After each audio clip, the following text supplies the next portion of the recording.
Welcome back. March is Music in Our Schools Month, which celebrates the importance of music education. Studies have found that music education promotes lifelong engagement with the arts, not to mention all the health benefits. So here with ideas on how to get your children involved in music is the founder and executive director of Stringtime, Lourdes de la Peña. Thank you so much for being here. Thank you so much for having me. Is this a busy month for you? It's a very busy month as our early bird registration deadline ends on Monday, and so it's sort of mad scramble to get kids in camp. Yeah. What is it about getting kids involved in the art? And I know you specifically work with string instruments. Yes. That really helps them to develop. Yeah, absolutely. Well, music, there's been many studies to show that kids who study music, and it helps them in all sorts of different aspects of life. And so it's shown that it helps kids with their fine motor skills, with reading, with memory. And so these skills are skills that kids are going to take no matter what they end up doing.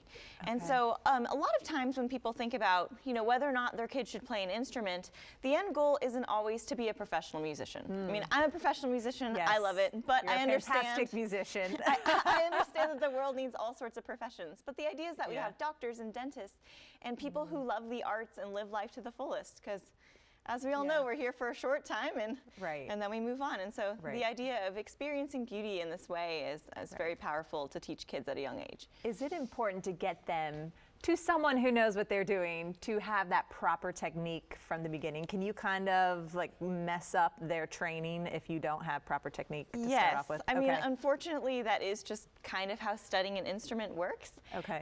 So I like to explain it to parents very similar to holding a pencil. When kids are little, it's really important that, when they start learning with crayons or with a pencil, that they hold it properly, because once they have a good setup and it's just easy, I just pick up a pencil, I start writing, then kids can be creative, then they can channel it on the paper. But if kids don't have that foundation, then they never really get to the phase where they can play without squeaking. They get frustrated and they think, oh, I hate music, when really it's just they never really learned to do the very basics properly, and it just kind of stunted their creative side. And they sort of blame it on music when really it's more just, they didn't really get the skills from the beginning. I could see like muscle memory. Exactly. Maybe it would kick in at times and make it worse. Okay, there's a lot of data that is behind music education in youth. It's saying that this is really good for kids. Yes, so there's lots of studies to show that kids who study music tend to perform better in school.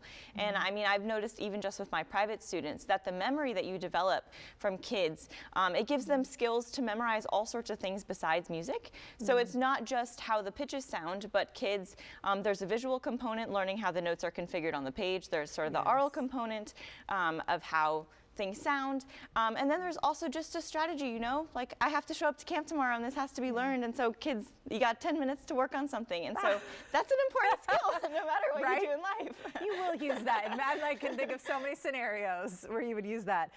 Okay, so Stringtime is your baby, right? Yes. How is it out there educating kids to learn about the arts? Well, I started Stringtime because I saw a problem, and the problem was that kids couldn't really start an instrument without huge buy-in from the parents. And so if you're going to start a string instrument, generally parents have to rent an instrument, and that's 3 months minimum rental contract. Kids could start in school, which tend to have more rental contracts rolled into the school program, but it's a year-long commitment, and kids don't often know what instrument they should play. So the idea with Stringtime was that kids could show up, try an instrument, say, the cello looks interesting, let me try it for a week. And then after the end of the week, they could say, oh, this is really great. They know enough to sort of want to continue, and they can play some basic things. Or they can say, cello's too big, it's not my thing, I want to try the violin. And we've had kids come to multiple weeks of camp, back to back, try a bunch of different instruments, and settle into one in the school year to when they can start that mastery process much earlier. That is amazing to be able to pick. I know my husband and I talked about it, was just whatever instrument was on sale was the one. Right. Or your parents saw something and they were like, yeah, that sounds cool, but there's not really any kid thought behind it. Right. And so you get to try it out. I think a lot about how my parents brought me to a concert when I was a kid, and I saw a cello, and how that's a really powerful thing for kids. Right. Oh gosh. Okay, we could talk forever. Thank you. There are some camps coming up. Stringtime camps will take place in McLean, Burke, and Alexandria. You can connect with Lourdes to learn more. She's on social media at Stringtime Music.